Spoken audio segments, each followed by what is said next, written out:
آقا توی کلاسیکو بارسا 3-0 جلو بود و مربی تازه تصمیم گرفت لو مسی رو بفرسته زمین.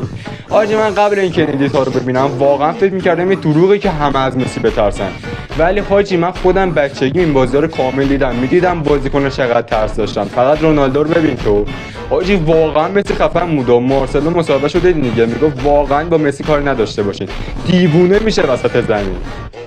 واران و نگاه، نواس و نگاه چقدر ترسیدن. ببین بازیش تو اون بازی حاجی 4 نفر رو ببین تو یه ثانیه خدافظ 3-4 نفر رفتن واسه خودشون، اسکای افتاده واسش. فقط ببین مردو ببین، همه الان میگرخن. نواس و نگاه پشماش ریخته، میگه آقا دفاع رو بچین.